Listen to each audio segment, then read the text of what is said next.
எல்லாருக்கும் வணக்கம்.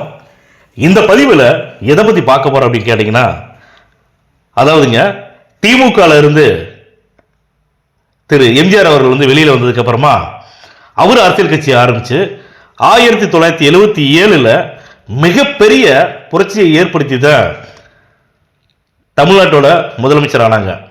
அதுக்கப்புறமா அவர் உயிரோடு இருக்கிற வரைக்கும், அதாவது அவர் உடம்பு சரியில்லாமல் மருத்துவமனையில் அட்மிட் பண்ணி கூட மருத்துவமனையிலே இருந்துக்கிட்டு, அதாவது பெட்டில் படுத்துக்கிட்டே ஜெயிச்ச ஒரு முதலமைச்சர் அப்படின்னு யாருன்னு கேட்டால் வேற யாரையும் சொல்ல மாட்டாங்க, புரட்சி தலைவர் எம்ஜிஆர் அவர்கள் தான் சொல்லுவாங்க. அந்த அளவுக்கு அரசியலில் இளைஞர்களை ஈடுபடுத்தினாங்க. அதுக்கப்புறமா நீங்க பாத்தீங்கன்னா 1977 அப்புறமா 2026 வருஷத்துல பல லட்சக்கணக்கான இளைஞர்களை அரசியலில் ஈடுபட வச்சது யாருன்னு கேட்டீங்கன்னா தளபதி விஜய் அவர்கள் மட்டும்தான். இளைஞர்கள் மட்டுமல்லைங்க, தமிழக மக்கள், பொதுமக்கள், அப்பாவி மக்கள், பாமர மக்கள் கூட அரசியலை பத்தி தெளிவா பேசுறாங்க. அந்த தெளிவு வந்ததுக்கு காரணம் யாருன்னு கேட்டீங்கன்னா விஜய் அவர்கள் தான். ஏன்னு கேளுங்களேன், திமுக அதிமுகவுக்கு தான் கண்ண மூடி ஓட்ட போட்டுருப்பாங்க. ஒரே ஒரு சின்னம் தான் ரெண்டுத்துக்குமே, அதாவது ஆளுக்கு ஒரு சின்னம்.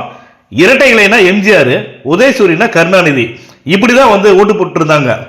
ஆனா எம்ஜிஆர் அவர்கள் இருக்கு வர உதயசூரியன், அதாவது திமுகனால ஆட்சியை பிடிக்க முடியல, கருணாநிதியால ஆட்சி பிடிக்க முடியல.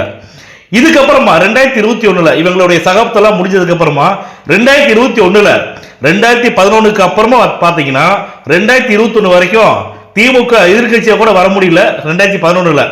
அதுக்கப்புறமா 2021 ஸ்டாலின் அவர்களுடைய பொய்யான வாக்குறுதிகளை நம்பி ஏமாந்து தமிழக மக்கள் என்ன பண்ணாங்கன்னா ஸ்டாலின் அவர்களுக்கு ஓட்டு போட்டு முதலமைச்சராக.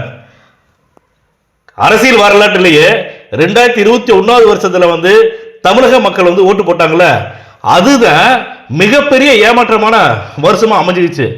ஏன்னு கேட்டீங்கன்னா, எப்ப ஸ்டாலின் அவர்கள் முதலமைச்சர் ஆனாரோ அதுல இருந்து பெண்களுக்கு பாதுகாப்பு இல்லை, லஞ்சம் அதிகமாயிருச்சு, ஊழல் அதிகமாயிருச்சு, கஞ்சா விற்பனை அதிகமாயிருச்சு. பள்ளிக்கூடத்துல எல்லாம் பாத்தீங்கன்னா சின்ன சின்ன பசங்க, படிக்கிற பசங்க எல்லாம் பாத்தீங்கன்னா கஞ்சா விற்கிறானுங்க, கஞ்சா குடிக்கிறானுங்க.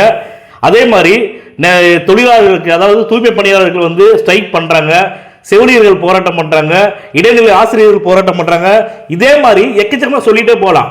அப்பெல்லாம் திமுக எதுவும் பண்ணாம 4.25 வருஷம் முடிஞ்சு எல்லா கொள்ளையடிச்ச பணத்தெல்லாம் வச்சுக்கிட்டு இந்த தேர்தல் வரக்கூடிய நேரத்தில் மட்டும் நான் இந்த திட்டத்தை கொண்டு வரேன், அந்த திட்டத்தை கொண்டு வரேன், இவ்வளவு சலுகை பண்றேன், அவ்வளவு சலுகை பண்றேன்னு சொல்லி திமுக நாடகம் பண்றத விஜய் அவர்கள் அரசியல் கட்சி ஆரம்பிச்சதுக்கு அப்புறம் பாத்தீங்கன்னா பொதுமக்களுக்கு நல்லா புரிஞ்சு போச்சுங்க.